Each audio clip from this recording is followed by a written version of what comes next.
Guest communication की हम बात करें तो देखिए सबसे पहला पॉइंट इसमें क्या लिखा हुआ है, अपनी चीज में एक्सप्लेन कर दें अपने अल्फाजों में जिस तरह आप करना चाहें।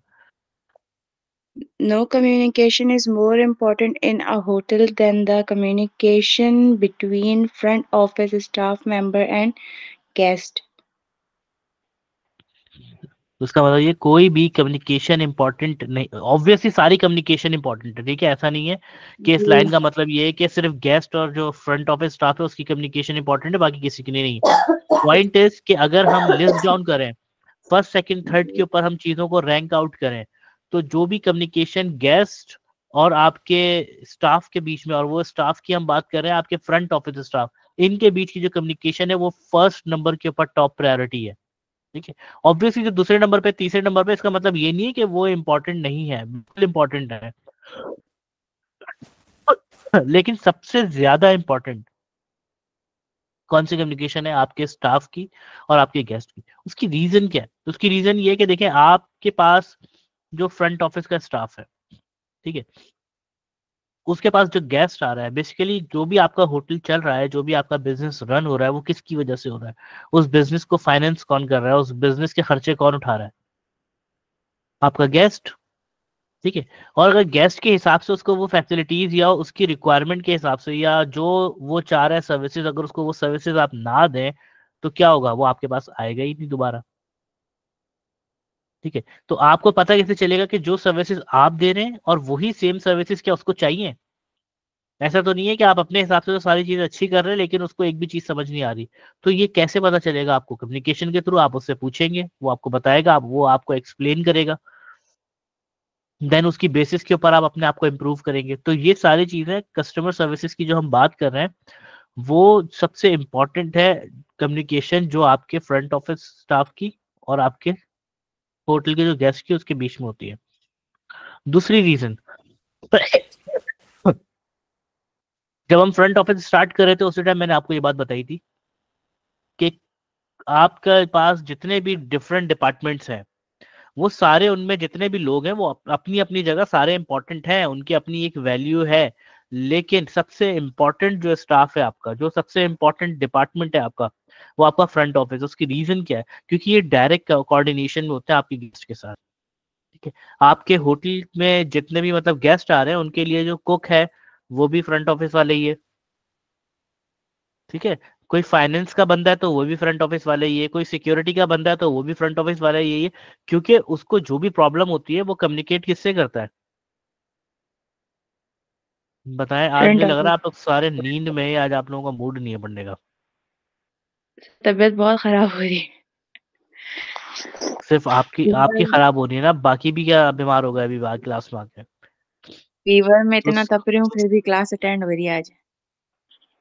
बताएं, और बाकी मुझे लग रहा है बाकी को भी फीवर हुआ है, क्योंकि कोई रिस्पॉन्स ही नहीं आ रहा। मुझे ऐसा लग रहा है बार बार कि शायद नेट कनेक्शन का मसला आ रहा है, कुछ ऐसा आ रहा है, कोई इंटरेक्शन नहीं आ रही है।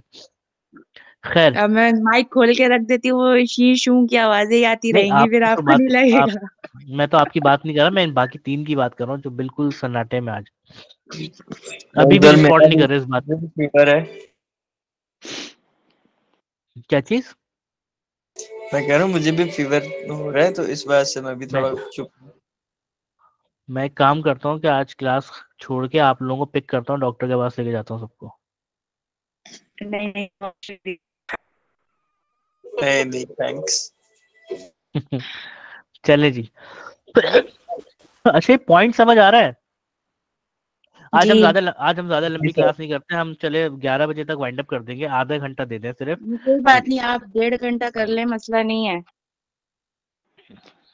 मैं देखें बात उसकी नहीं है ना, मैं कभी भी क्वांटिटी के ऊपर नहीं जाता, मैं हमेशा क्वालिटी के ऊपर जाता हूँ। मैं कहता हूँ आप 15 मिनट पढ़ लें आप लोग, लेकिन वो 15 मिनट ऐसे पढ़ ले कि वो 15 मिनट की वैल्यू हो। 1.5 घंटा पढ़ने का मतलब ये नहीं है कि दिमाग कहीं और है, ध्यान कहीं और है, बस मैं क्लास में आप पढ़ाए जा रहा हूँ और आप लोग पढ़े जा रहे हैं, तो उससे फायदा कुछ भी नहीं होने वाला। तो मैं इस वजह से चलो कभी भी सही है। आप लोगों को नहीं, मैं हमेशा इसलिए क्लास की लेंथ के ऊपर कभी भी आप लोगों को फोर्स नहीं करता अनलेस बहुत ज्यादा जरूरी ना हो। समटाइम्स ऐसा होता है कि मैं बिल्कुल 2-2 घंटे तक एक्सटेंड कर देता हूँ, लेकिन ज्यादातर मैं यही करता हूँ कि आप लोगों को मैं लेवरेज देता हूँ इस चीज का, कि कम से कम समझ आना चाहिए। जी।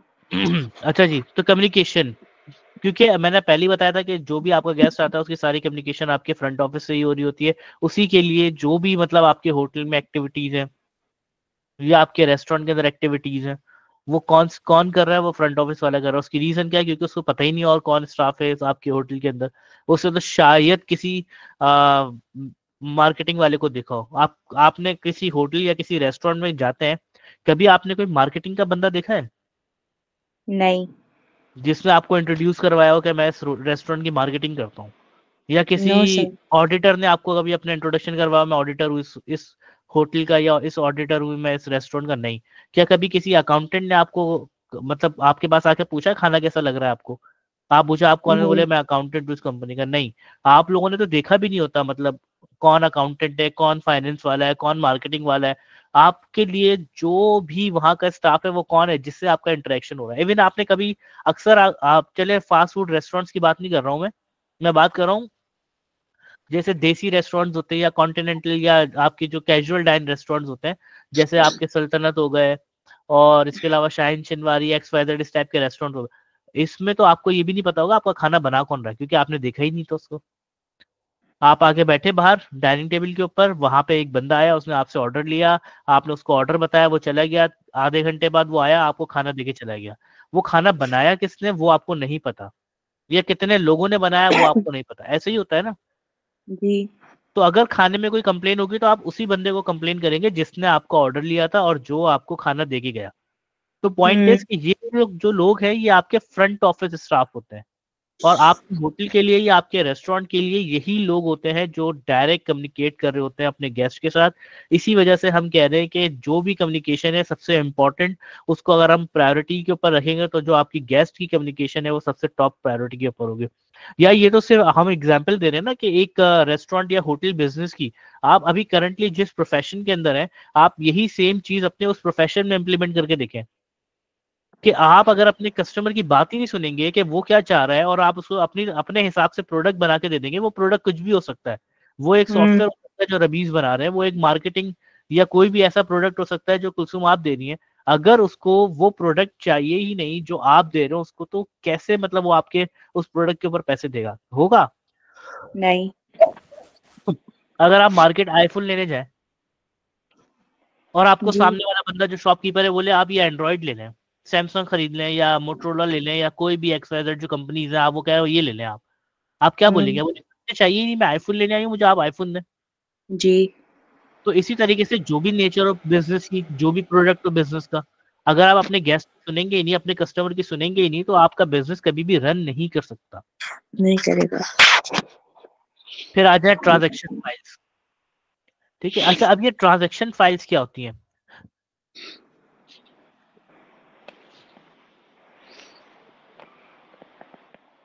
जो बैंक ट्रांजेक्शन अकाउंट से। नहीं, ट्रांजेक्शन्स का मतलब क्या होता है?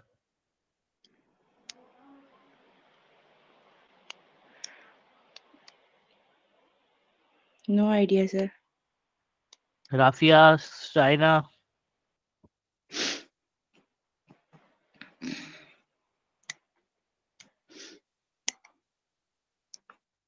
चाइना। जो ऑफिस में फाइल होती है जिनमें पुराने रिकॉर्ड्स वगैरह होते हैं उनको नहीं बोलते?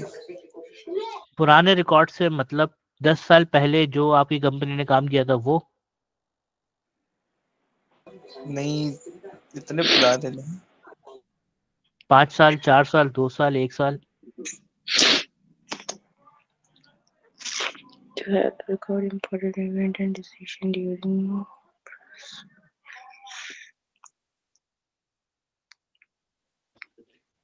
आपके रेस्टोरेंट के अंदर 2 शिफ्ट होती होंगी मिनिमम, मॉर्निंग की अलग होती होगी, इवनिंग की अलग होती होगी, ऐसा है? जी जी सर। सर। और अगर होटल है तो होटल तो बंद ही नहीं होता, होटल में 3 दिन की शिफ्ट होती है, मतलब 3 टाइम की शिफ्ट होती है, मॉर्निंग, इवनिंग एंड नाइट।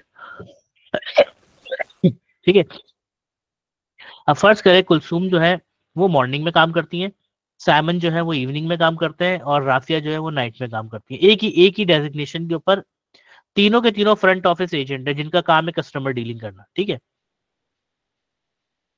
जो जी कुलसुम सुबह काम कर रही थी सुबह 7 बजे से लेकर 4 बजे तक, ऑब्वियसली उसी काम को साइमन ने कंटिन्यू करना होगा 4 बजे से लेकर 11-12 बजे तक। ठीक है, फिर साइमन जहां काम को रोकेंगे वहीं से राफिया स्टार्ट करेंगी और सुबह 7 बजे तक काम करेंगी जब तक दोबारा कुलसुम ना आए। ऐसे ही होगा। जी सर। सर ऐसा तो नहीं है कि कुलसुम कुछ और काम कर रही है उसी जगह पे खड़े हुए, साइमन बिल्कुल ही कुछ और काम कर रहे हो और राफिया कुछ और ही काम कर रही हो, ऐसा तो नहीं हो सकता। नहीं, एक ही काम होगा।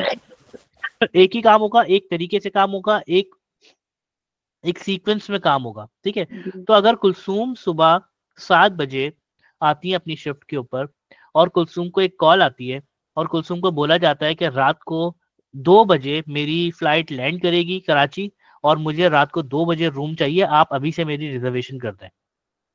और कुलसुम ने उसकी सारी डिटेल ली, उसका पूरा एक रिकॉर्ड बनाया और उसके नाम से रिजर्वेशन कर दी। ठीक है, लेकिन जब रात में गेस्ट आएगा आपके होटल में तो उस टाइम कौन होगा वहां? राफिया। क्या राफिया को ख्वाब आएगा कि यहाँ पे 2 बजे कोई बंदा आने वाला है? नहीं, कोई फाइल में इनपुट करूंगी मैं। एक तो देखें, एक तो आप अपना रिकॉर्ड तो बनाएंगी, वो तो आप अपने जो नॉर्मल सिस्टम के ऊपर काम करती है। उसके अलावा समटाइम्स एक लॉग शीट बनती है, उस लॉग शीट के अंदर सारी इंपॉर्टेंट इंफॉर्मेशन लिखी जाती है। ओके। ठीक है, और जब शिफ्ट का हैंडओवर हो रहा होगा ना कि भाई 4 बजे साइमन आ गए, तो जब साइमन आपकी जगह पे खड़े होने लगेंगे तो आपकी रिस्पॉन्सिबिलिटी होगी कि साइमन को आप बताएं कि भाई मैंने सुबह एक रिजर्वेशन की थी रात 2 बजे की और वो गेस्ट 2 बजे पहुंच जाएगा और ये रूम नंबर मैंने उसके लिए अलॉट किया हुआ है, ये वाले रूम रेडी करवा देना, XYZ जो भी इंफॉर्मेशन है वो आपने सारी की सारी इंफॉर्मेशन पास आउट कर दी साइमन को। ठीक है, फिर आपने दोपहर में 2 बजे के करीब या सुबह 9 बजे 10 बजे के करीब एक और कॉल रिसीव की और आपके पास कॉल आई कि हम 15 लोग हैं और हमें रात का डिनर करना है अपने आपके होटल के अंदर। ठीक है, तो उसकी रिजर्वेशन करना है फॉर एग्जाम्पल। तो आपने वो भी बताना है साइमन को कि साइमन 9 बजे एक फैमिली आएगी 15 लोगों की, आपने इनको ग्रीट करना है।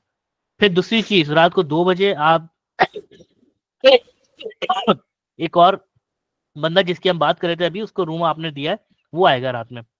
तो साइमन अपनी शिफ्ट के 9 बजे वाला डिनर तो करवा देंगे, लेकिन जो रात के 2 बजे वाला जो गेस्ट आने वाला है, अब वो इन्फॉर्मेशन कैसे जाएगी राफिया तक? साइमन बताएंगे उस लॉग जी शीट के हिसाब से। तो राफिया को पता चल जाएगा कि हाँ 2 बजे कोई बंदा आने वाला है। तो इन ट्रांजेक्शन फाइल्स का ये काम होता है।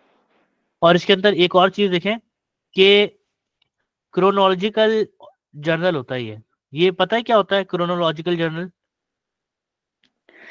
No sir. जी साइमन।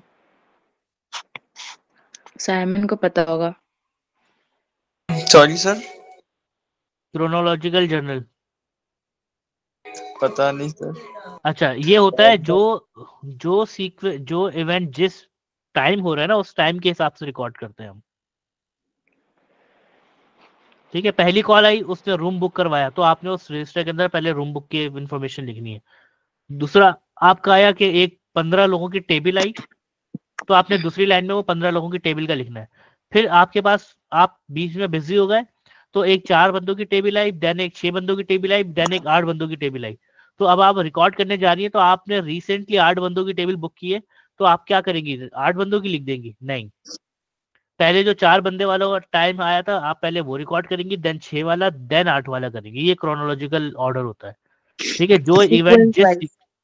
जो इवेंट जिस सीक्वेंस में जिस टाइम के हिसाब से हो रहा है, आप उसको उस टाइम के हिसाब से उस सीक्वेंस के हिसाब से ही रिकॉर्ड करते हैं। तो ये भी एक फायदा होता है ट्रांजैक्शन फाइल्स का कि जब आप कोई भी रजिस्टर देखेंगे तो आपको ऑब्वियसली पता चल जाएगा कि जो सीक्वेंस है ना ट्रांजैक्शंस का वो ये है।